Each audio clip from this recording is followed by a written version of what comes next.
Zamknij oczy swe. Słuchaj się w magii wszechświata dźwięk. Wyłącz zmysły też i zapomnij wszystko tak i płyn. Wyjdź z świata zgiełk. Wciśnij pauzę projekcji tej. Wszystko złudne jest. Prawda jesteś tylko ty, Bóg.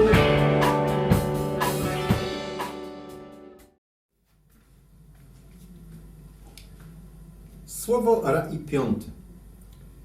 Tematem dzisiejszego słowa jest systemowy błąd judaizmu, chrześcijaństwa i islamu. W naszych spotkaniach, czyli w kolejnych słowach Rai, doszliśmy dzisiaj do jednego z najważniejszych momentów w całej filozofii Rai. Kościół Radości Istnienia kładzie szczególny nacisk na obalanie religijnych zabobonów, mitów, fałszów i kłamstw. Oczywiście tam, gdzie wyznawcy danej religii nie narzucają się innym ze swoimi wierzeniami i tym samym nie szkodzą wspólnemu światu, jak to ma miejsce na przykład w przypadku judaizmu, tam Rai nie wtrąca się do wewnętrznych spraw takiej religii. W sytuacji jednak, gdy takie religie jak chrześcijaństwo czy islam mają w swoim religijnym DNA zapisane nieustanne narzucanie swojego wyobrażenia Boga i człowieka całemu światu zewnętrznemu, Rai ma wówczas wręcz obowiązek wkroczyć tam ze swoją analizą. Obowiązek ten wynika z faktu, że misją Kościoła Rai jest wskazywanie nam wszystkich wspólnej drogi w odkrywaniu świata i jego przyczyny, czyli wspólnego dla nas wszystkich Boga. Kościół Radości Istnienia ma łączyć wszystkich, a nie dzielić, jak czynią to dotychczasowe religie. Aby jednak połączyć nas wszystkich, musimy wcześniej zrobić dwie rzeczy. Po pierwsze, precyzyjnie wskazać, gdzie leży źródło dotychczasowych i obecnych podziałów religijnych świata, i to już uczyniłem w słowie trzecim, a po drugie, musimy precyzyjnie wskazać, w którym momencie dana religia, mówiąc wprost, kłamie. Oczywiście, mówiąc kłamie, nie mam na myśli jakiegoś świadomego kłamstwa mającego na celu manipulację wiernych, mam natomiast na myśli nieświadome przyjęcie za prawdziwe fałszywych założeń podczas budowania swojej religii. I właśnie o takim popełnionym przez religię nieświadomie błędzie będę mówił dzisiaj. Mimo że jest to błąd popełniony nieświadomie, to jednak błąd ten niemal całkowicie zmiata z powierzchni ziemi dwie największe dzisiaj religie, chrześcijaństwo i islam, odmawiając im wręcz prawa do istnienia. Błąd ten, a dokładnie fałsz logiczny, o którym zaraz tu powiem, sprawia bowiem, że całe nauczanie tych religii od momentu ich powstania do dzisiaj jest systemowo obarczone tym błędem, czyli jest fałszywe. O jakim więc systemowym, fundamentalnym błędzie judaizmu, chrześcijaństwa i islamu mowa? Chodzi o pojęcie tak zwanego grzechu człowieka wobec Boga. Około 3000 lat temu, czy 3200 lat temu, twórcy rodzącego się wówczas narodu żydowskiego potrzebowali ustanowienia dla swojej społeczności praw. Szukając jakiejś podstawy, jakiejś bazy filozoficznej swojej religii i swojego systemu prawnego, nierozerwalnie jednak połączonego wówczas z religią, przyjęli, i to jest bardzo ważne słowo, przyjęli, czyli po prostu założyli, że Bóg stworzył człowieka dobrym, a to dopiero sam człowiek odwrócił się od tego dobrego Boga, wybierając nie dobro pochodzące od dobrego Boga, a zło pochodzące od upadłego anioła, czyli złego szatana, przedstawionego w Księdze Rodzaju jako podstępnego węża.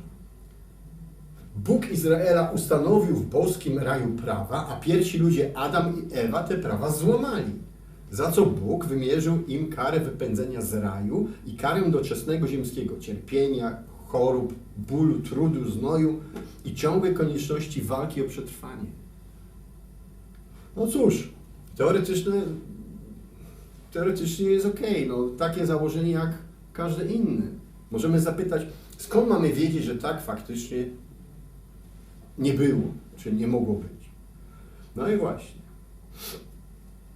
Rzecz w tym, że jeżeli uznajemy Boga za jedynego, absolutnego Stwórcę Wszechświata, za Stwórcą, przy tym Wszechmogącego, czyli w rozumieniu ludzkim Stwórcą mogącego podczas kreacji, podczas procesu kreacji wszystko, to oznacza to, że wszystko, co zostało stworzone, nie tylko pochodzi wyłącznie od Boga, ale i jest dokładnie takie, jakie Stwórca chciał, aby było. Jako ludzie, czyli przedmiot boskiej kreacji, nie mamy więc żadnego prawa twierdzić, że Stwórca stworzył nas nieudolnie, skoro chwilę po stworzeniu wybraliśmy nie Boga, a stworzonego przez Niego również chwilę wcześniej szatana. Jeżeli wszystko, co istnieje, zostało stworzone przez Stwórcę, czyli Boga, to jest oczywiste, że każde nasze zachowanie, każda nasza myśl, każdy czyn, każde słowo istnieje i może się wydarzyć wyłącznie dlatego, że tak chciał i tak zaplanował nasz Stwórca. Sami nie jesteśmy w stanie zrobić niczego, co nie zostało wcześniej dla nas zaplanowane, że może się wydarzyć. Mówię tu jednak oczywiście o zaplanowaniu wielowymiarowym, zawierającym wszystkie możliwości wydarzenia się poszczególnych zdarzeń, a nie o prostym zaplanowaniu jedynie następstw zdarzeń w rozumieniu typowego determinizmu logiki ludzkiej. Skoro wszystko, co czynimy, jest wynikiem nadrzędnej woli Stwórcy, Boga, nie mógł więc On mieć żadnych pretensji do stworzonych przez siebie pierwszych ludzi, że zachowali się dokładnie tak, jak ich zachowanie chwilę wcześniej zaplanował On sam. Zaplanował, że ma się wydarzyć. To samo dotyczy każdego elementu dzieła stworzenia, w tym węża, upadłego anioła czy szatana. Nie są one w stanie uczynić nic bez wcześniejszej woli Boga. Dlatego też nie istnieje jakiekolwiek zachowanie człowieka, które mogłoby być nakierowane przeciwko swojemu Stwórcy, przeciwko Bogu. Nie istnieje, ponieważ takie zachowanie nie może istnieć z samej definicji Boga, Stwórcy i dzieła stworzenia. Tym samym nie istnieje również tak zwany grzech człowieka wobec Boga. Judaistyczne pojęcie grzechu człowieka wobec Boga jest archaicznym i prymitywnym uproszczeniem logicznym, będąc fałszem logicznym. I problem ma tu nie tyle sam judaizm, bo jest to niewielka religia zachowawcza, oferująca swoje wyobrażenie Boga wyłącznie Żydom. Gigantyczny natomiast problem mają dwie religie zbudowane na tym fałszywym judaistycznym fundamencie logicznym, mianowicie chrześcijaństwo i islam. Religie te pobudowały bowiem swoje ogromne religijne gmachy, ogromne wieżowce, ogromne wieże Babel, na tym lichym fundamencie z gliny i patyku. Zobaczmy, co na ten temat możemy przeczytać w manifestie Rai.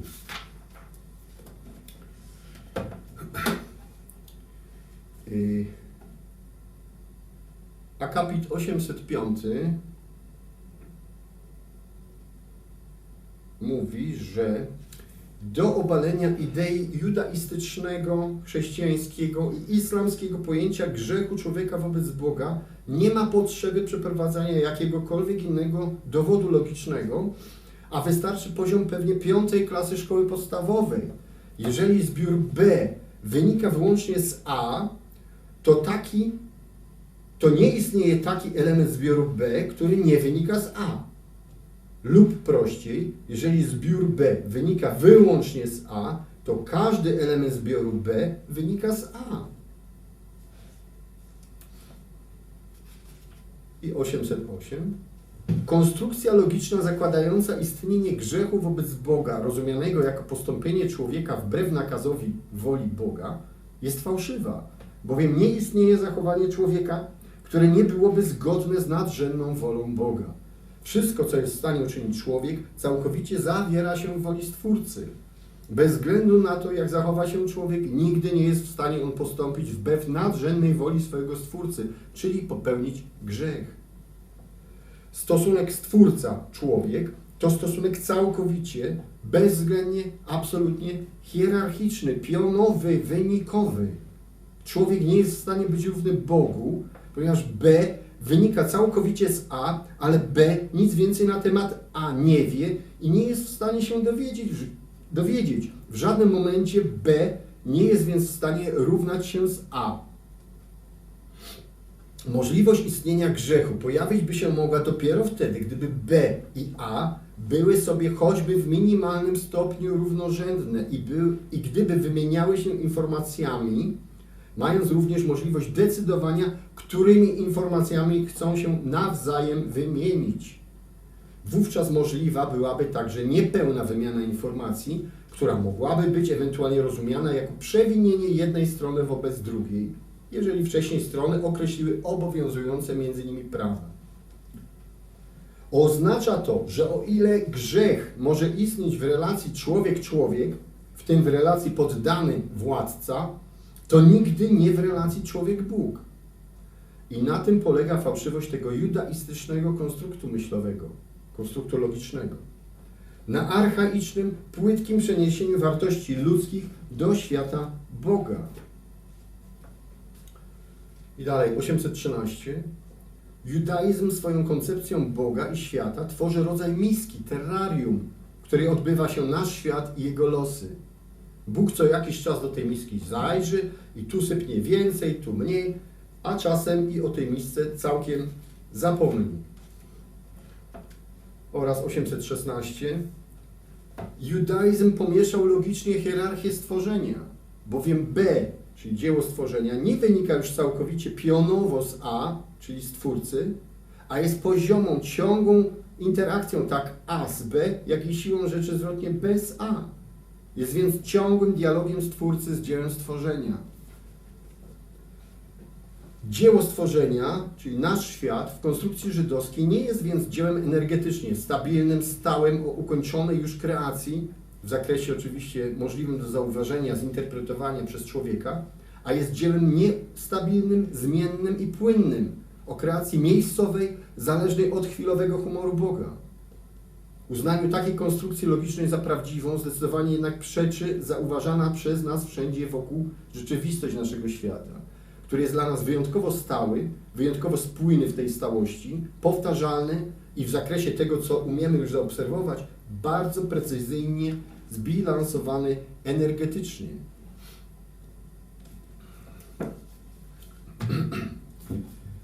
Przypominam oczywiście wszystkim, że judaistyczna koncepcja Boga powstała ponad 3000 lat temu, w czasach, gdy ludzkość znajdowała się niemal na początku swojej drogi rozwoju. Nie było wówczas żadnej mowy o nauce i głębszym odkrywaniu świata. Greccy filozofowie, którzy zaczęli powszechnie używać logiki do opisywania świata, pojawili się dopiero ponad 500 lat później. Jedyne, co kształtowało wierzenia prostych ludzi żyjących 3000 lat temu, w tym również wierzenia Żydów oraz ich wiedzę, to niewiedza. Niewiedza oraz religijne zabobony ich przodków. Problemem dzisiaj nie są takie czy inne wierzenia archaicznych ludów starożytnych, w tym wierzenia Żydów, ale fakt, że ze starożytnego judaizmu wyrosły następnie dwie największe dzisiaj religii świata, czyli chrześcijaństwo i islam, które to przez wieki, najczęściej podbojami i masowym mordowaniem ludzi wierzących w co innego, zbudowały swoją tak silną pozycję. I to właśnie islam i chrześcijaństwo zainfekowały cały świat tym koślawym, logicznym pojęciem grzechu człowieka wobec Boga. Ten fałszywy zabobon w postaci grzechu człowieka wobec Boga jest już jednak dzisiaj absolutnie nie do przyjęcia dla dalszego rozwoju naszej wspólnej cywilizacji ludzkiej. To fałszywe pojęcie grzechu jest wręcz przeciwne naszemu człowieczeństwu otrzymanemu od Boga. Jest dla człowieka silnie destrukcyjne, bo błąka się w naszej podświadomości przez całe nasze życie, szczególnie wtedy, gdy rzekomą naszą winą wobec Boga religie zainfekowały nas w dzieciństwie. Jeszcze raz powtórzę, pojęcie grzechu jest zabobonem destrukcyjnym dla naszego człowieczeństwa. Człowieczeństwa danego nam tak genialnie i tak pięknie wprost przez Stwórcę. Jakże chrześcijaństwo i islam mogą występować przeciwko samemu Bogu, tworząc nie tylko fałszywe Jego obrazy, ale tak głęboko zniekształcając świat, który otrzymaliśmy od naszego Stwórcy do istnienia.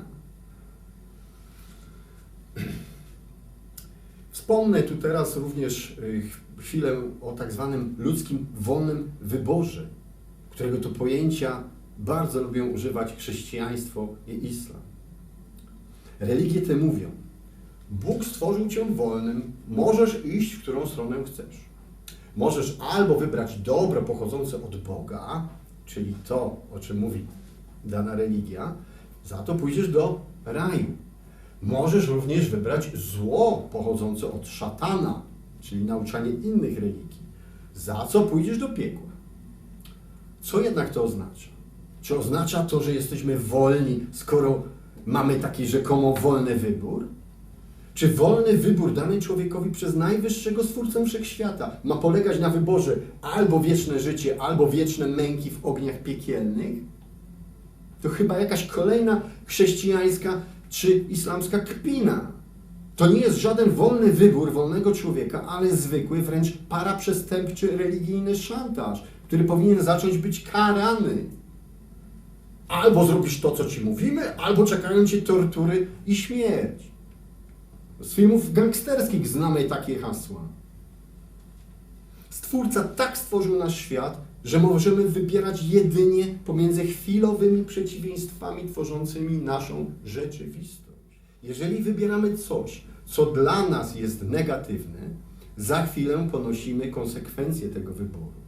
To daje nam naukę do tego, jak powinniśmy postępować i jak powinniśmy kształtować swoje kolejne wybory oraz jak powinniśmy kształtować całą drogę swojego życia. Otrzymujemy od Boga życiowy pakiet all-inclusive, zawierający możliwość odczuwania naturalnej radości naszych istnień. Nawet jeżeli rodzimy się bez rąk i bez nóg, to nadal chcemy żyć i czerpać z tego życia radość. Tym Bóg nas nagradza, dając nam naturalną satysfakcję naszych świadomych istnień. Co jednak już zrobimy ze swoim życiem? Czyli jak upleciemy sieć naszego istnienia, korzystając z różnych dróg danych nam przez Stwórcę, dróg zawsze pozostających w Jego ciągłej woli, to już zależy wyłącznie od nas samych. To już wyłącznie nasza sprawa. Jak ukształtujemy swoją drogę życia. Na tym polega nasz wolny wybór. Wyłącznie na tym i aż na tym. Bóg nie karze, ani nie wynagradza nas w sposób inny niż doczesny. Czyni to poprzez nasze świadome istnienia, dając nam życie i możliwość jego przeżycia w sposób taki, w jaki chcemy oraz w jaki zdołamy to uczynić. Wróćmy tu jednak jeszcze raz do logicznego fałszu chrześcijaństwa i islamu jako tematu przewodniego dzisiaj. Wszyscy czym prędzej powinniśmy zacząć sprzeciwiać się dalszemu propagowaniu w przestrzeni publicznej fałszywych ideologii tych religii. Powinniśmy czym prędzej zacząć sprzeciwiać się dalszej manipulacji religijnej, a już na pewno manipulacji religijnej małych dzieci.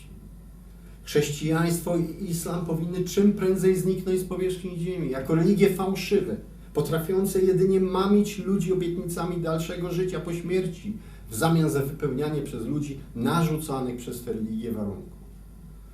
Chrześcijaństwo i islam to religie i ideologie religijne dzielące ludzi, dzielące nasz wspólny jeden gatunek ludzki. To ideologie religijne nieustannie szukające dla siebie wrogów i zbudowane na ciągłym religijnym jątrzeniu jednych ludzi przeciwko drugim. Nie ma szans na pokój na świecie i pokojowy rozwój, jeżeli nie zaczniemy mówić jednym wspólnym językiem, zarówno filozoficznym, zbudowanym na wspólnych wartościach uniwersalnych, jak i wspólnym językiem religijnym. Ten wspólny język religijny powinien być nakierowany na dalsze, coraz to głębsze odkrywanie świata i jego przyczyny, czyli odkrywanie Boga, ale odkrywanie oparte nie na archaicznym, fałszywym zabobonie, a na otwartej nauce. Tak jak napisałem na okładce manifestu Rai. Tak dla wiary i Boga, nie dla naiwnych zabobonów dotychczasowych religii. Dlatego powtórzę jeszcze raz. Chrześcijaństwo i islam powinny czym prędzej zniknąć ze wspólnej przestrzeni publicznej jako ideologie fałszywe, siejące fałsz i zamęt, manipulujące ludźmi, w tym dziećmi, narzucając wszystkim nam fałszywe obrazy człowieka, świata i Boga. Całe chrześcijaństwo zbudowane jest na fałszywym postrzeganiu Boga przez Jezusa, który zgodnie z wyznawaną przez siebie religią judaizmu nauczał o życiu człowieka w grzechu względem Boga. Jezus był co prawda pierwszym zapamiętanym, można powiedzieć, prekursorem stosowania ludzkich wartości uniwersalnych, natomiast cała reszta jego nauczania na temat Boga i boskiego stosunku do dzieła stworzenia była fałszywa. Jeżeli pojęcie grzechu jest fałszem, co Raje już udowodniło, to również fałszywe są chrześcijańskie pojęcia odkupienia grzechów oraz zbawienia od kary za grzechy. Na tych pojęciach jednak jest zbudowane przecież całe chrześcijaństwo. Kilka miliardów wiernych oczekuje, że Bóg Jezus, w którego wierzą, zabierze ich po śmierci do nieba, skoro dał się już ukrzyżować za odkupienie ich rzekomych grzechów, czyli winy wobec Niego, wobec Boga. No cóż, nie ma żadnego znaczenia, ilu wiernych w to wierzy. Czy miliard, 5 miliardów, czy 100 bilionów.